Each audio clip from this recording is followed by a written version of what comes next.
Namo Vishnupadaya Krishna Prestaya Bhutale Srimate Bhaktivedanta Swaminiti Namine Namaste Sarasvati Devin Gauravani Pracharine Nirvishesha Shunyavadi Paschachade Shatarine Bhaja Sri Krishna Chaitanya Prabhu Nityananda Sri Advaita Gadadara Srivasadi Gaura Bhakta Vrinda Hare Krishna Krishna Krishna Hare Hare Hare Ram Ram Ram Hare Hare Om Namo Bhagavate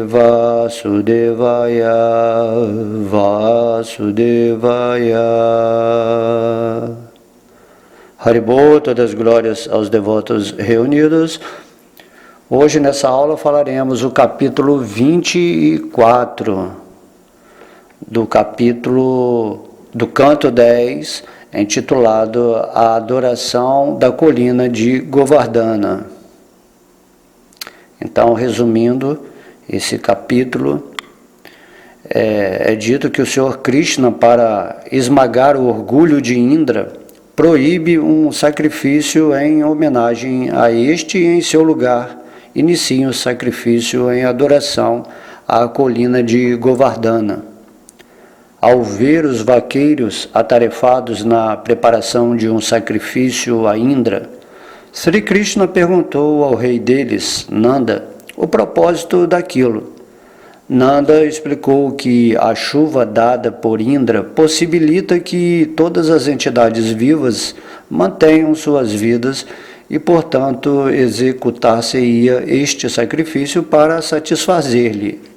Krishna replicou que é só por causa do karma que as entidades vivas nascem em certo corpo, experimentam variedades de felicidade e sofrimento nesse corpo e depois o abandonam quando o karma que lhe cabe se esgota. Logo, é apenas o karma que é nosso inimigo, nosso amigo, nosso guru e nosso amo. E Indra nada pode fazer para alterar a felicidade ou infelicidade de alguém, pois todos estão fortemente atados por suas reações kármicas. Os modos materiais da bondade, paixão e ignorância causam a criação, manutenção e destruição deste mundo. As nuvens lançam chuva quando são impelidas pelo modo da paixão, e os vaqueiros prosperam por protegerem as vacas. Além disso, a residência adequada dos vaqueiros fica na floresta e nas colinas. Eles, portanto, deviam oferecer adoração às vacas, aos brahmanas e à colina de Govardhana. Depois de ter falado assim, Krishna fez os arranjos para que os vaqueiros adorassem Govardhana com a parafernália reunida para o sacrifício a Indra. Ele então assumiu uma enorme e extraordinária forma transcendental e devorou toda a comida e outras oferendas presenteadas a Govardhana.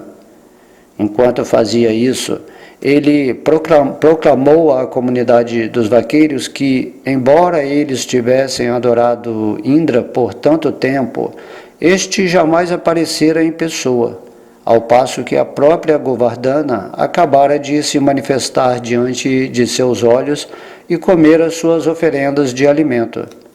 Portanto, agora todos deviam oferecer reverências à colina de Govardhana. Então, o Senhor Krishna juntou-se aos vaqueiros para oferecer reverências à sua própria forma recém-assumida.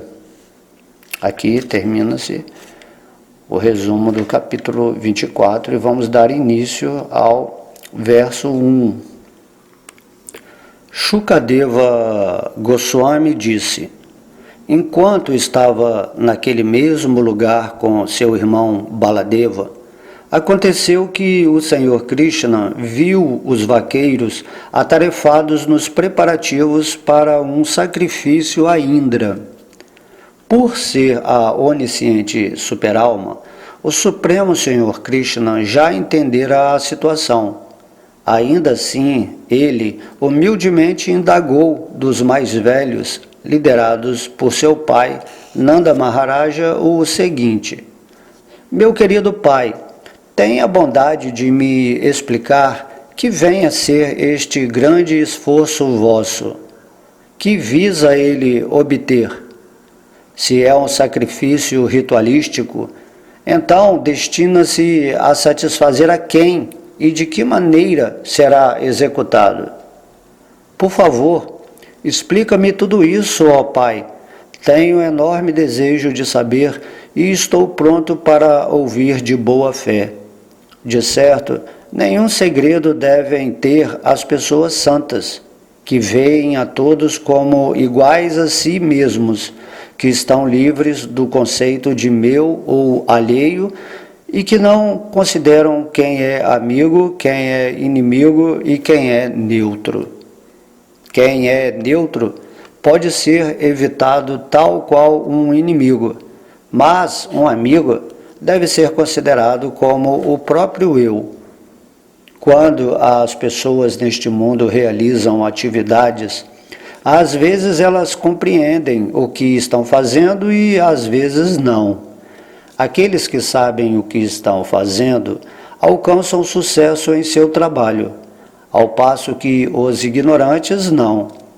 Sendo este o caso, mereço uma explicação clara sobre este vosso esforço ritualístico. É uma cerimônia baseada nos preceitos das Escrituras ou apenas um costume popular?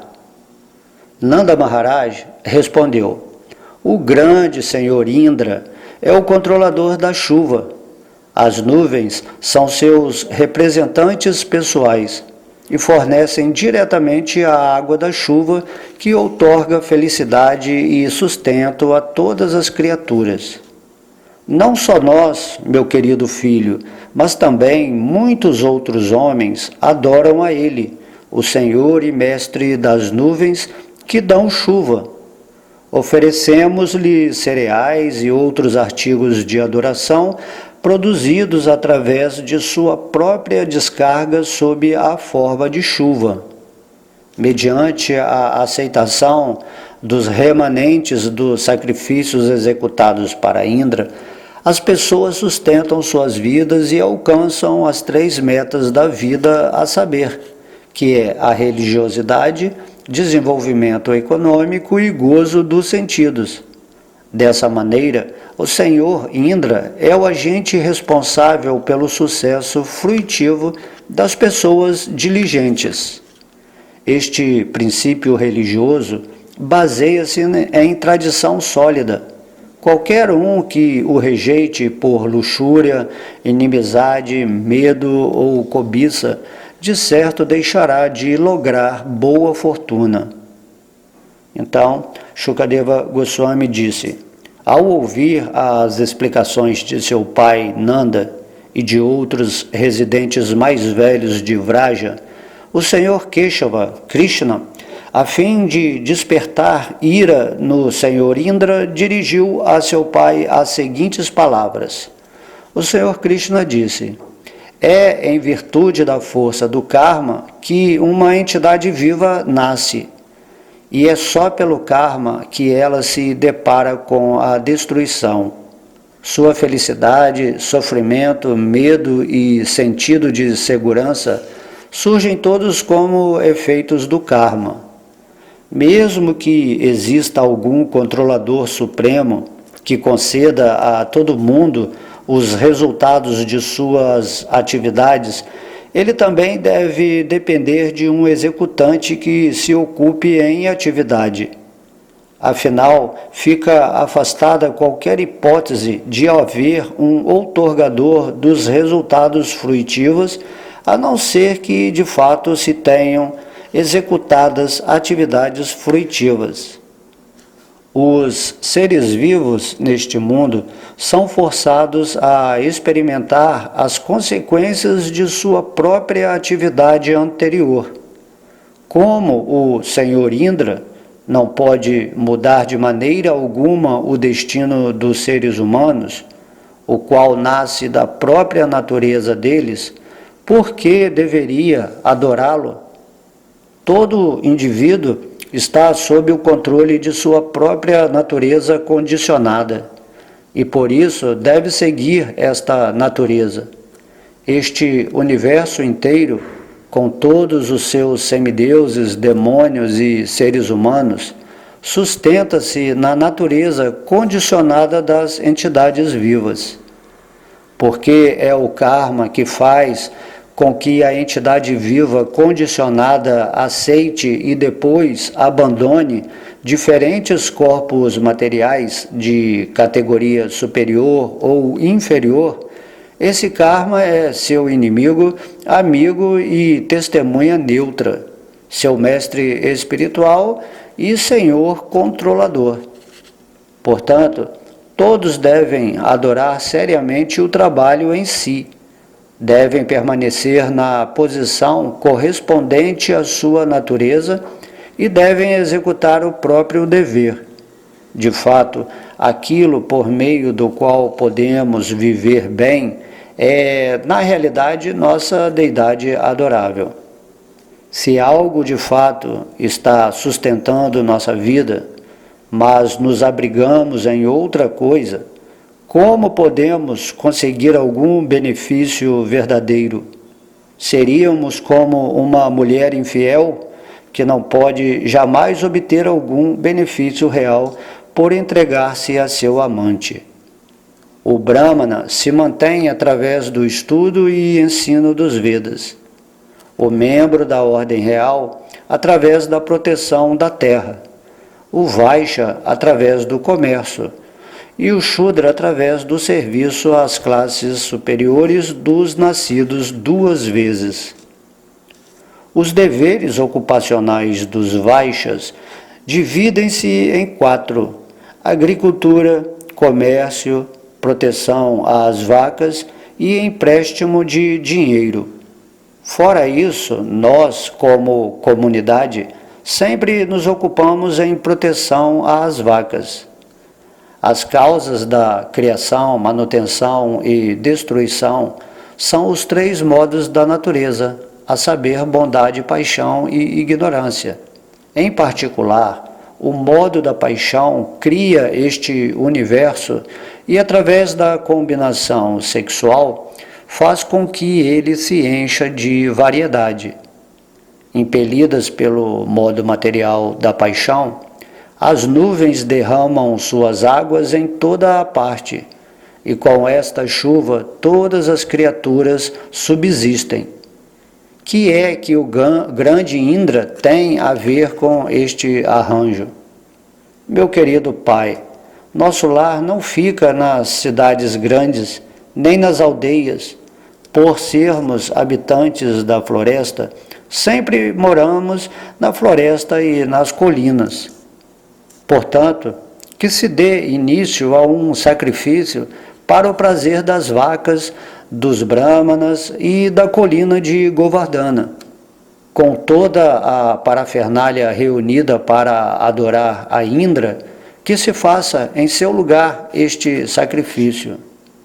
Que se cozinhem muitas espécies diferentes de preparações de arroz doce e sopas de vegetais. Devem-se preparar muitas espécies de bolos finos, tanto assados como fritos, e devem-se usar neste sacrifício todos os laticínios disponíveis. Os brahmanas, que são versados nos mantras védicos, devem invocar corretamente os fogos de sacrifício. Depois, deveis alimentar os sacerdotes com comida bem preparada e gratificá-los com vacas e outros presentes.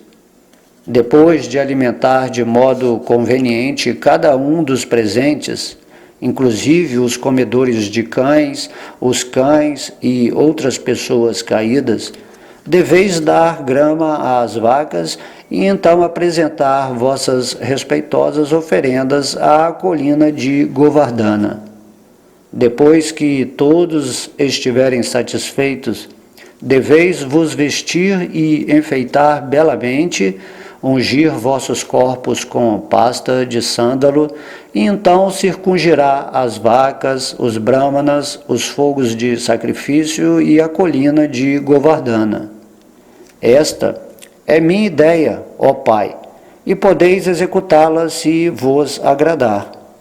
Tal sacrifício será muito querido para as vacas, os brahmanas e a colina de Govardhana e também para mim. Então Shukadeva Goswami disse: o Senhor Krishna, que é Ele mesmo o poderoso tempo, desejava destruir o falso orgulho do Senhor Indra. Quando Nanda e os outros homens mais velhos de Vrindavana ouviram a exposição de Sri Krishna, aceitaram suas palavras como convenientes. A comunidade dos vaqueiros fez então tudo o que Madhusudana sugerira. Providenciaram para que os brahmanas recitassem os mantras védicos auspiciosos e, usando a parafernália que se destinava para o sacrifício a Indra, apresentaram oferendas à colina de Govardhana e aos brahmanas com respeito reverencial. Além disso, deram capim às vacas e então, colocando as vacas, touros e bezerros diante deles, circungiraram Govardhana. Enquanto seguiam pelo caminho, sentadas em carroças puxadas por bois, as vaqueiras, muito bem enfeitadas, cantavam as glórias do Senhor Krishna, e seus cantos se misturavam com o canto de bênçãos dos brahmanas.